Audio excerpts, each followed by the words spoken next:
Right, this morning we have this Series 1 E-Type has been collected by us and brought into the workshops with what is seemingly the typical E-Type complaint, is how much water gets past the seals into the car and obviously destroys carpets. The gentleman wants to put his new carpet set in, so the first option is we've got to stop the water coming in bucket loads.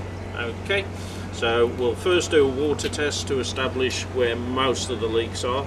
Note I said most because I'm going to be aware there's more than one, and then we can start to address the problem. Okay, we're now going to gently spray water.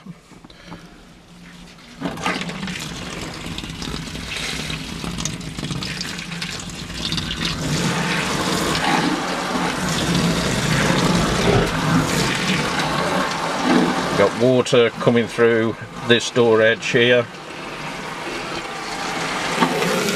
Got water coming through the lower door card.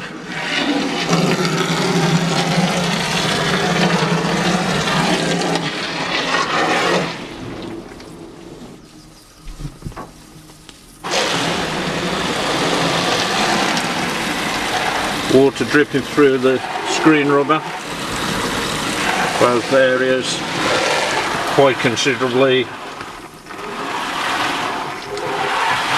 Again, lower door card. Well, I think that's enough to establish this is taking on a fair amount of water. One of the first jobs we'll do is remove the door card to see what the membrane looks like inside.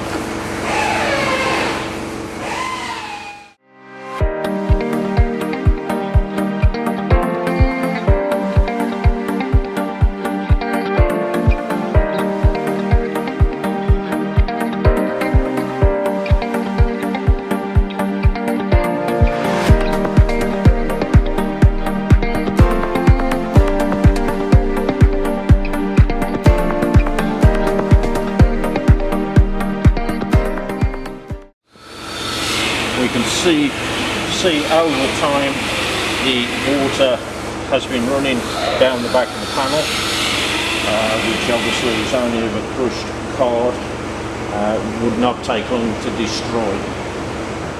Another noticeable issue, as I will pick up from here, is the membrane is actually on the outside of the door, this plastic membrane. If you look at the angle of an E-type door, the membrane needs to be on the inside, allowing the plastic to send the water towards the drain holes that are underneath here. By having it this way, the water is driving itself straight away inside the car over the sill step. So one of the first remedies is to remove all this and get it put on the inside of the door, aiming the water to the drain holes that you intended the water to run out of. We're now back on the water ingress on the E-Type. One of the problems being hard to see, but the rails on the roof weather trim are obviously not aligned. These are fully adjustable and should have been set up before the roof was fitted. This one is actually too high, and we need to bring this down to try and address this issue so that this rubber can run in a straight line fitting snug to the glass. This is probably going to be more emphasised now on the other side. I've done some of it, but hopefully you get the idea. Right, this obviously we've unglued the roof trim there so that we can now set this panel on its screws to run equally with the curve. We've at the moment left the old rubber to give us an idea where the new rubber is going to sit, but yes, that will now allow us to pull the roof down and round a bit more like it should. There is still a little bit too much of a gap here. The whole roof really needed to have been set up before this, but we're obviously trying to do the best we can with it. But yeah, we shall now look to start to fix that. Okay, this shows that we've now unglued this side of the roof. The emphasis, like I say, is this should have been set up prior to the roof being on, but it's allowing us to bring it down now to run this curve and radius so that we can then get this pulled down. This will allow this to come down enough over here. These have all had to be lowered to sit with the glass, leaving the original rubber on at this point to give us an idea of how it's sitting. We are going to obviously replace that, and there are also these shims that sit in here, allowing the rubber to be moved out in line with the glass, and there's adjustment on the door as well. We found some homemade brackets on the door glass which we're addressing, which will allow the glass to tip in to the rubber rather than at the moment it's been bending away. But yeah, there is adjustment all over these roofs, and again just emphasising it needed to be done first.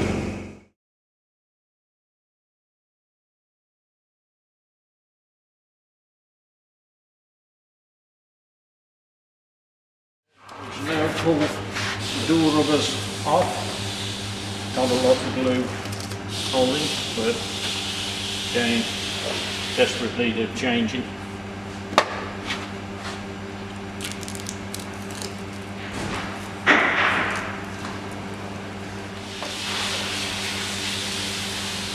Now clean up all the old glue residue using a panel wipe.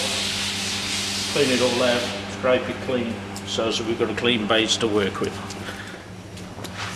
Now that we're happy all the adjustments have been made, including the brackets for inside the door, because there was some thin steel ones been homemade, and that was allowing the top of the window to kick out, but we've made those. But with all the adjustments made now, we've removed the door, we're happy to glue the rubbers on, because we wouldn't have physically got down here and glued this properly. So we shall now start to apply the glue to both sides.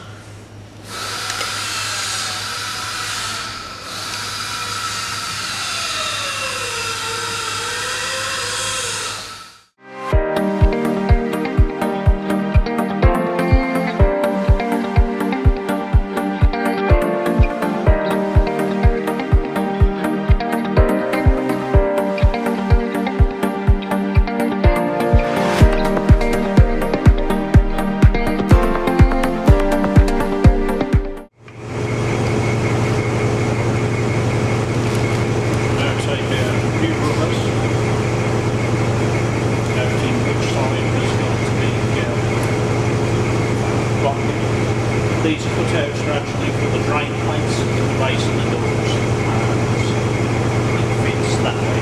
The larger edge is on the inside of the top seals, allowing that when the door is shut, it's pushing it down against it.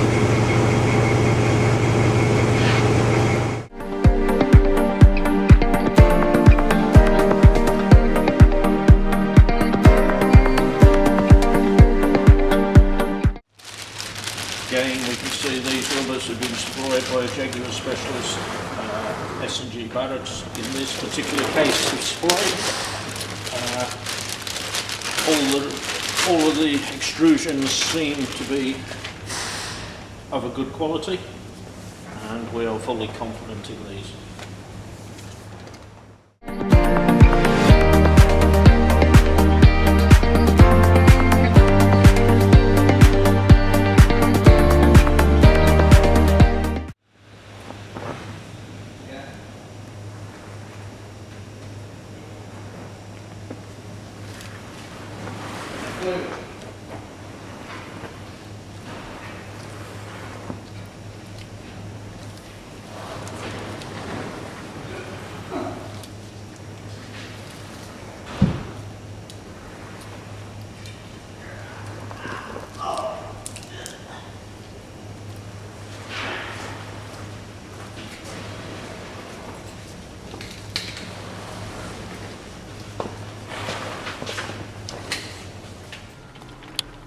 Okay, we've now put all the seals and addressed the door gaps and roof gaps on the E-type. Hopefully now we shall do our water test and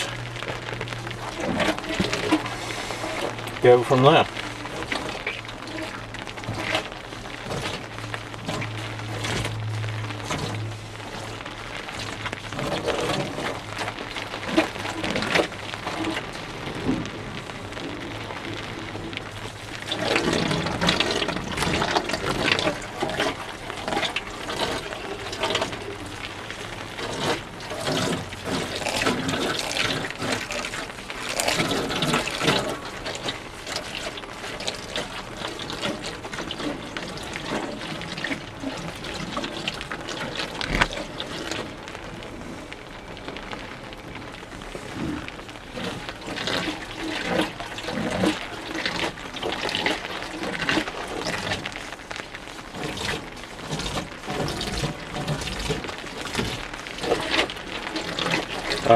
I think based on the fact we haven't got it pouring through the base of the doors, yes, we've got one little droplet there. These cars always had issues. You saw the videos when it came in, it was pouring in.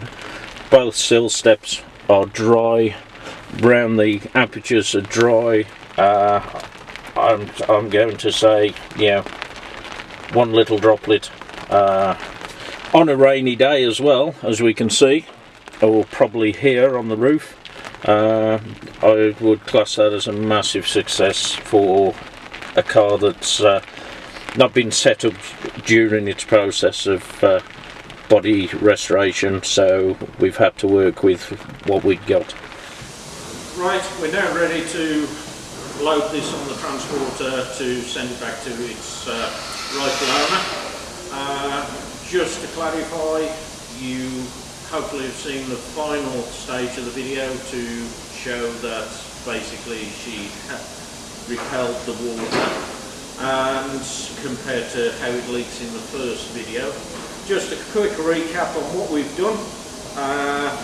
As was demonstrated with the door panels off, we've put the plastic membrane inside the door itself so that allows the water to go to the drain channels, and yes, we've put one on the outside of the skin as well, but at least we've got the internal one, which was shown what was needed on the first clip. Replacement of all new rubbers. S&G's rubbers, I have to say, are a nice fit to the car. They still need a bit of work depending on each model. You know, at the end of the day, you expect that. And we've had to do some adjustments to the roof rail, because that again should have been done before the roof was basically put on the tonneau fabric. But we've done what we can there, and she passed the water test. So that was a quick recap on what we've done, and hopefully you enjoyed it. You can follow us at www.cbrplasticrestorations.co.uk. Thank you.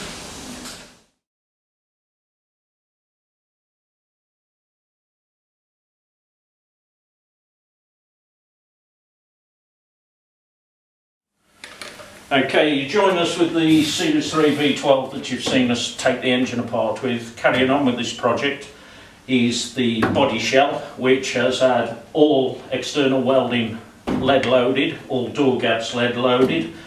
The thin layer of filler that can be seen is the process that all classics go through nowadays to make them flatter and more perfect than they were back in the day when they were just a production car. Which the E-type was always more than just a production car. As you can see, the layers where the metal is, so you could even stick a magnet there, it would still pick up the metal. It's such a thin layer. And that's about the next stage. We shall now start to prime it.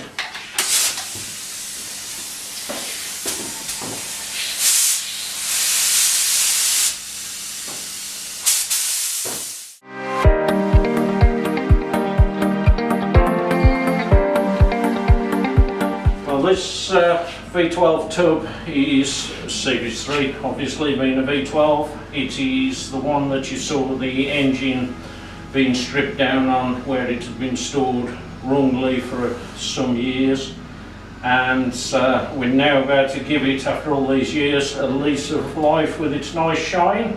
The car will show itself again during the year in a number of occasions, but let's start it on its way with the gunmetal grey colour that it's having.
There we go, after such a long time, it's finally got its coat of paint. Look forward to seeing it with all the bits back on.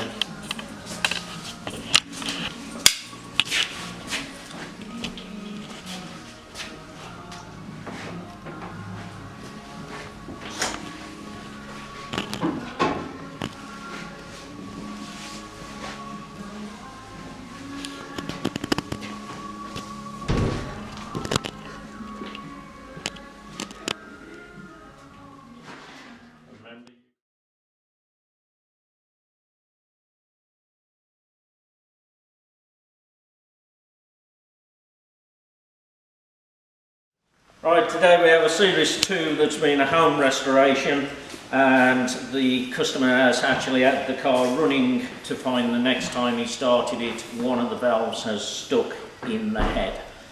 So we are going to strip it down today and try to show you how this job can be processed through its first stage. First item we need to do now is to drain the water from the system. Undoing the tap on the radiator.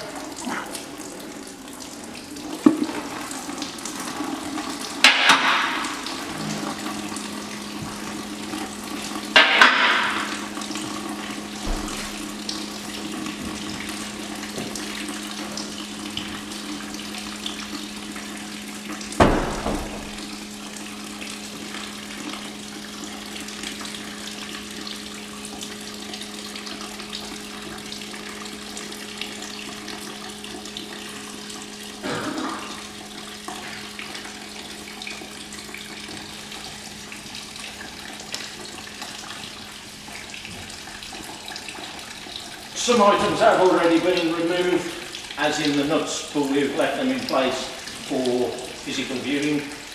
So now I can just pull the exhaust manifolds away due to the fact that they were undone previously.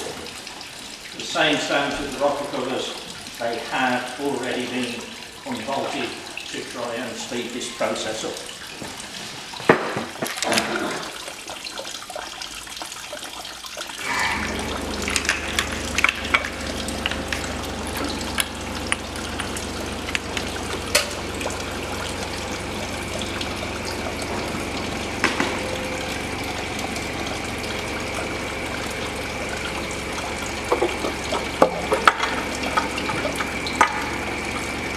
As you can see, somebody previously has used a lot of sealer, quite excessive quantity, which finally allows it to start to get into the workings of the engine, which we would certainly not recommend.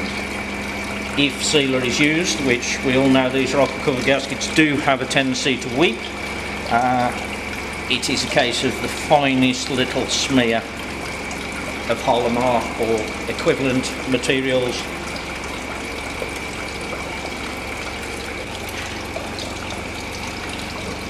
And finally, removing the air filters, which show me that this carburetor is actually overfueling itself due to the fact it's coming out of the intake venturi when it hasn't even been running, and this is actually running down the fuel lines, as we can see.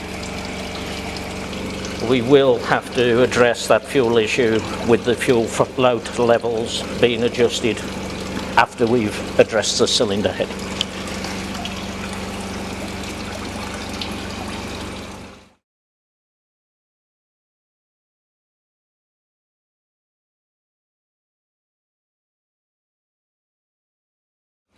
Okay, just removing the last spark plug now so that we can make turning the engine over easier to be able to get to the bolts holding the front cam pulleys on.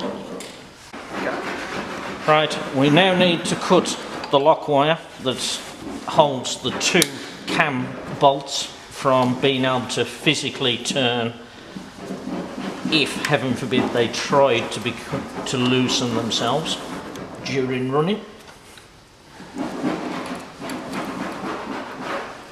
We now need to turn the engine over to bring that closer to cut the other part. Spark plugs have been removed to make this an easier operation.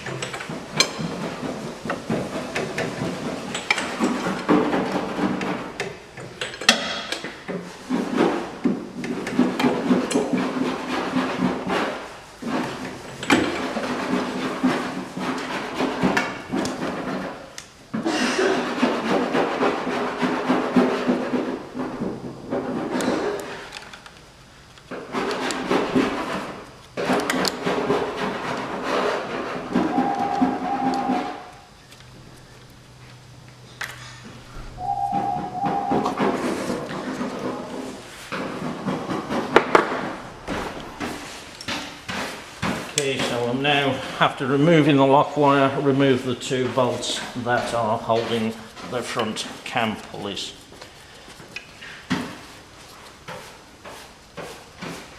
Be obviously careful to try to make sure that you get them in a position you can handle them properly so that you don't lose them down there.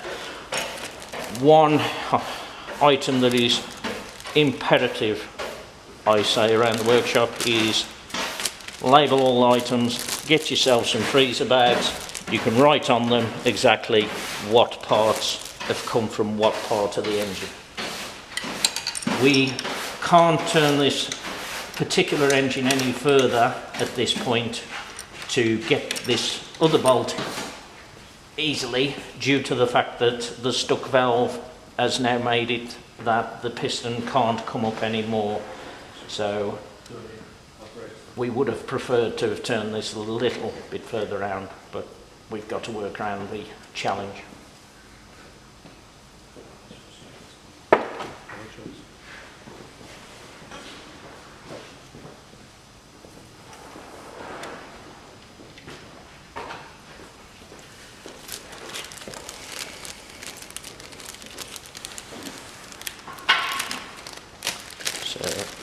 I shall address those shortly by writing on them what bolts are what, and now the pulleys can be moved forward. They shall then be moved inwards like that to allow the cylinder head to raise above it. Okay, we're just removing the last of the head nuts from the studs.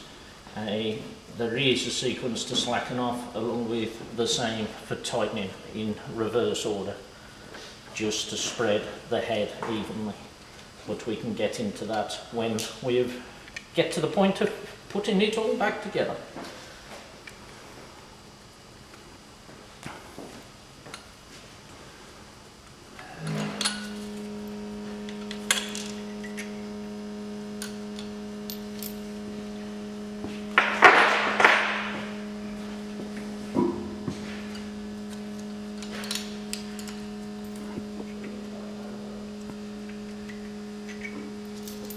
Okay, we shall now move to undo the rear oil feed return, well, not feed, return pipe from the back of the heads. Okay, as mentioned, now just undoing the oil return pipes off the back of the head.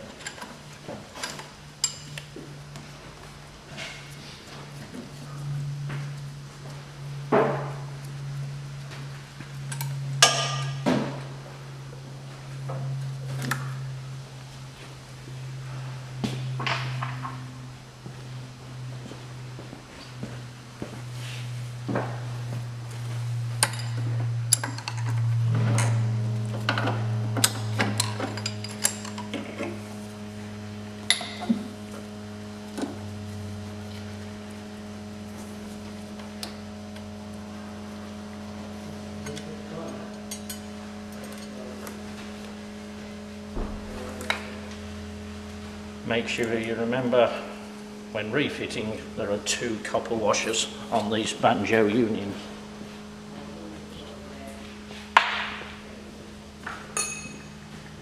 We shall now turn to release the fuel lines.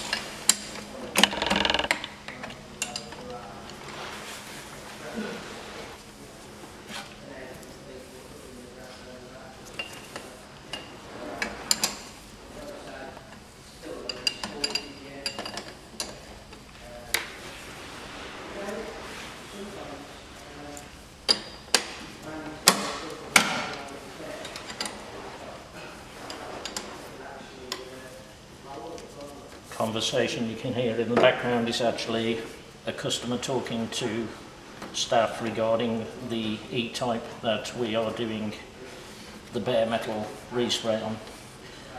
But that's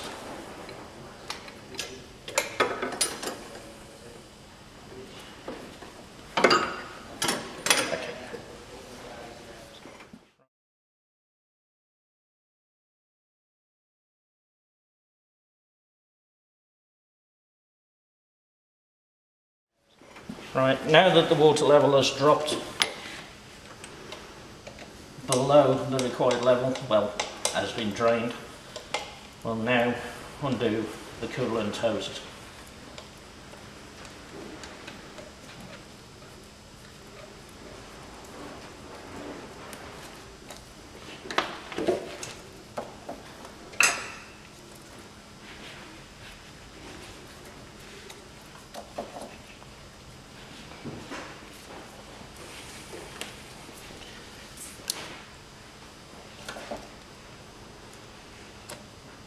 Sometimes needing a little bit of prying from the union they've sat.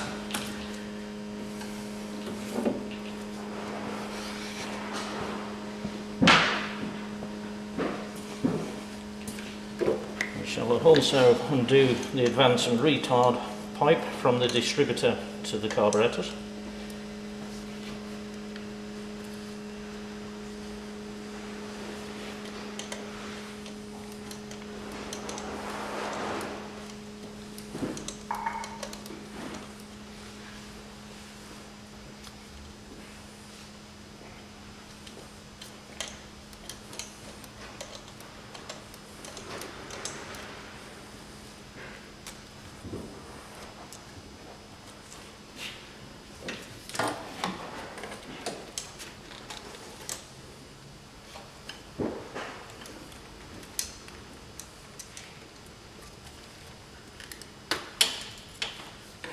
Disconnected from the rubber tube that's been put on the other end of the distributor on the vacuum unit.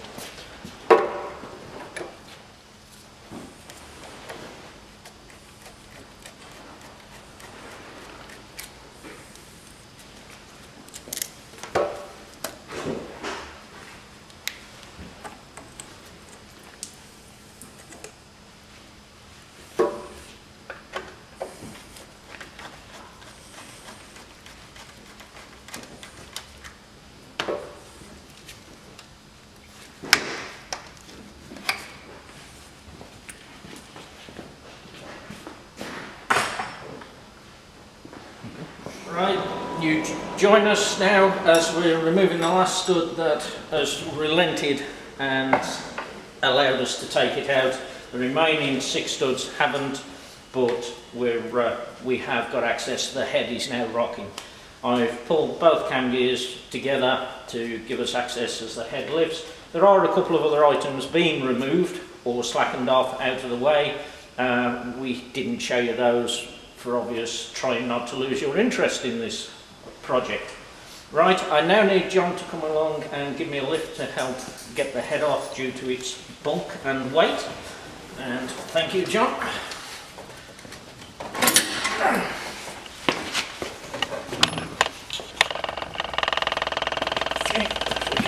replace it. Okay, thank you.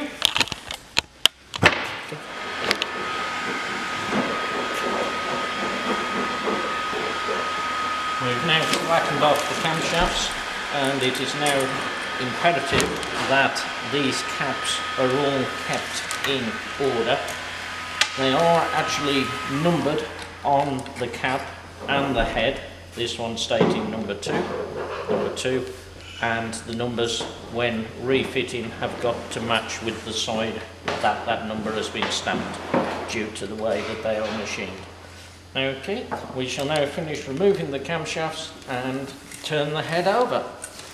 Okay, we've now removed the cams and the carburetors, etc. And here is the offending bent valve that has got stuck and then been clobbered by the piston as it came up. With the Jaguars having dome pistons, it was able to obviously catch it. So there we go. Hopefully you will join us when we do a bit more of work on it next time. Thank you. Now join us back on the 4.2 Series 2 E-Type that we first started stripping down because of the stuck valve. You can see the bend in the valve there. That has now been replaced. Valves all set in. Some have been reamed to make sure that obviously they've got full clearance on the stems. We're now going to add the bucket retaining plates that we've actually purchased from S&G Barrett's as an upgrade. You only need to add these to the exhaust side, but we shall now today start to drill and tap to fit these. You now join us with the 4.2 Jaguar Series 2 head that we removed for the stuck valve. It is now ready to be replaced back to its engine. Here you can see the retaining bucket plates that we have put in that we mentioned previously. This one particular bucket outer sleeve had actually started to move due to the fact you could see the damage from the lobe of the cam. Okay, we shall get this lifted on. As you will also remember from when we stripped it down, we removed a lot of the corroded and stuck studs. We have now replaced these with new ones. With the Series 2, it has to be remembered that these two and these two are slightly taller because this is where the lifting eyes also bolt onto. Okay. Right, we are now about to apply the bolts and washers. What we do as an attention to detail is purchase one of these new kits that are already made and laid out with all the brand new chrome and zinc plated fixings. It just makes for a nice bit of detail. Okay, you join us as we've just finished setting the torque settings on the head. We'll now fit the exhaust manifolds. Exhaust manifolds are now fitted. Inlet manifolds being cleaned up at the moment by Mark. So I shall now cut the ties and get the cam gears and timing all connected. As we can see, the lock wire is now into the cam bolts. All cams are now timed. And tensioner has been adjusted. We shall now put the breather on the front cover.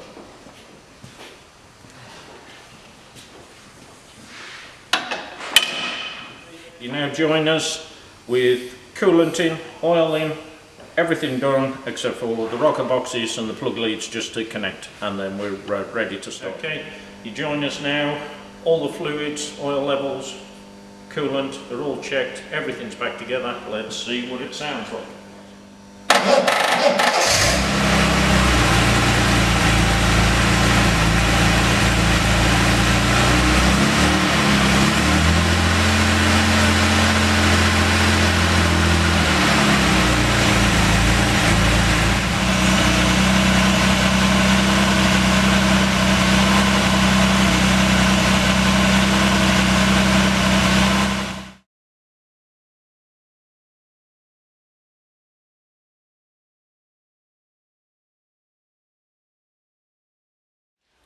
Hello, I'm John, CBR Classic Restorations, and you join me today with this very nice Series 2 E-Type, which we're going to be changing the clutch master cylinder on.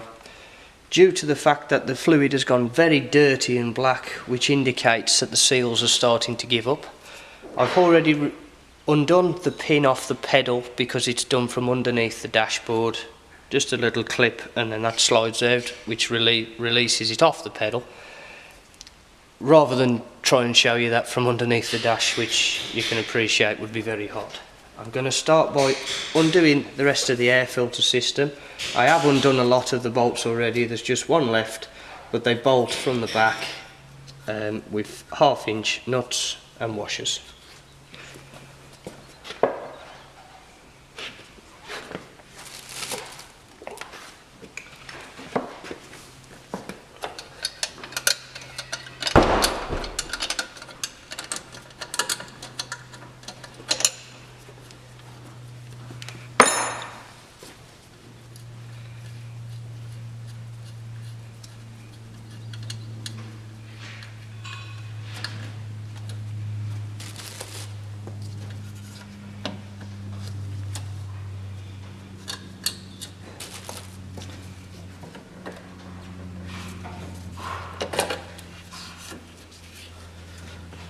So next we need to disconnect the 2 pipes. Bear in mind, although I have drained the reservoir, there still will be fluid in both these pipes, which you don't obviously want to get on the paintwork.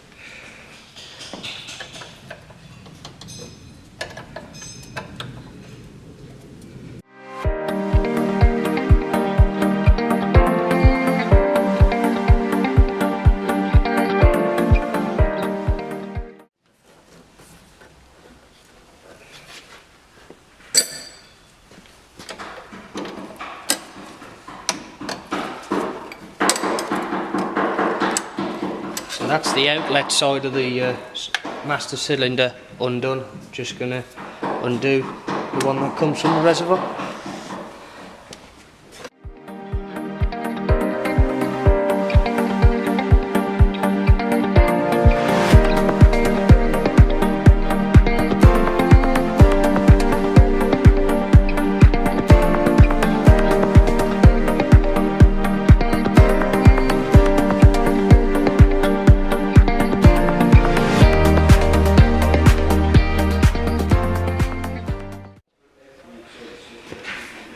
Now the 1/2 inch nuts are undone from the top and the bottom. Should be able to just pull this cylinder out like so,